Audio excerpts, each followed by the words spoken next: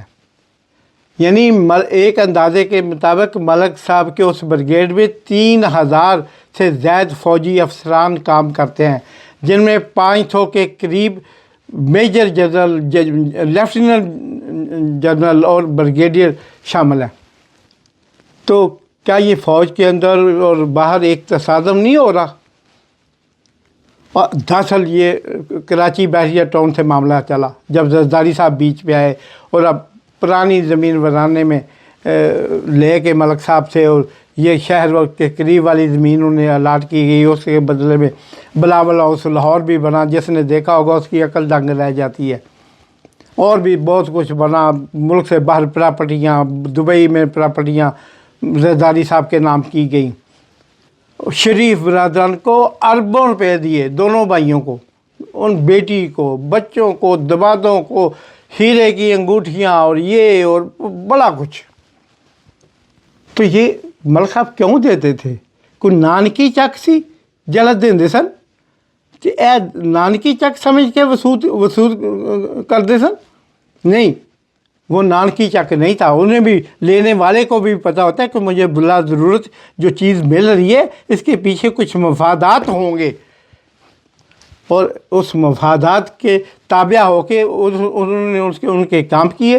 اور آج ملک صاحب اگر منہ کھولیں گے نا تو پاکستان کے لاکھوں منہ، کروڑوں منہ یقین کیجیے گا ایسے لٹک جائیں گے کہ جیسے یہ کون مونسون آگے ہیں. کیونکہ ملک صاحب جب منہ کھولیں گے تو پھر وہ سب کچھ پھٹ جائے، یہ پردے سارے پھٹ جائیں گے. انہوں نے صحیح کہا ہے کہ جس دن ملک ریاض کا منہ کھلا پھر اور سارے منہوں پہ ڈانٹ لگ جائیں گے. وہ جو تکا دے کے بوتل کو بند کرتے ہیں نا، اس میں وہ تکے لگ جائیں گے. میں تو کہتا ہوں ملک صاحب کو اپنے پیچھے، گاڑی کے پیچھے لکھوا لینا چاہیے، نہ چھیڑ ملنگا نوں پن دیندے ٹنگا نوں. تو یہ جناب یہ تھی وہ ساری حقیقت. اب جو ہے کراچی بحریہ ٹاؤن سے فوج اور ملک موجودہ رجیم اور فوج کے ساتھ ملک صاحب کا جو پھڈا پڑا، انہوں نے پہلے بحریہ کراچی کو بدنام کیا. اب اس میں بالکل جب فلاپ ہونے والی تھی ملک صاحب اٹھ کے چلے گئے دبئی کے حکمرانوں کے ساتھ مل کے انہوں نے نیا پروجیکٹ شروع کیا. اور اس پروجیکٹ کی آج اتنی مقبولیت ہے کہ فوج کو پاکستان کی اسٹیبلشمنٹ کو ملک صاحب کے خلاف ایک پریس کانفرنس کرانا پڑی نیب سے کہ کوئی بندہ ادھر انویسٹمنٹ نہ کرے.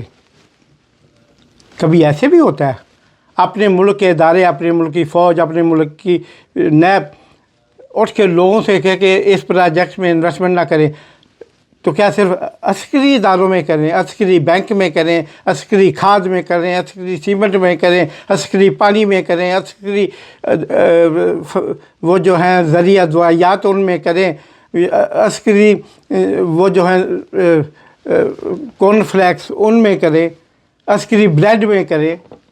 اور یہ بزنس مین تو ادھر پیسہ انویسٹ کرے گا جہاں کہ اس کا پیسہ بڑھنے کا چانس ہوگا. تو جناب یہ وہ کچھ حقیقتیں, کچھ تلخ باتیں تھیں جو میرے ذہن میں تھی, اور میں نے کہا کہ میں اپنے پیارے قائرین کو یہ باتیں ضرور بتاؤں گا. اور یو اے ای میں اب ملک صاحب جو کام کر رہے ہیں, کیا یو اے ای کی حکومت ان کو کرنے دے گی؟ ان کے پاس بھی منہ کھولنے کو بہت کچھ پڑا ہے.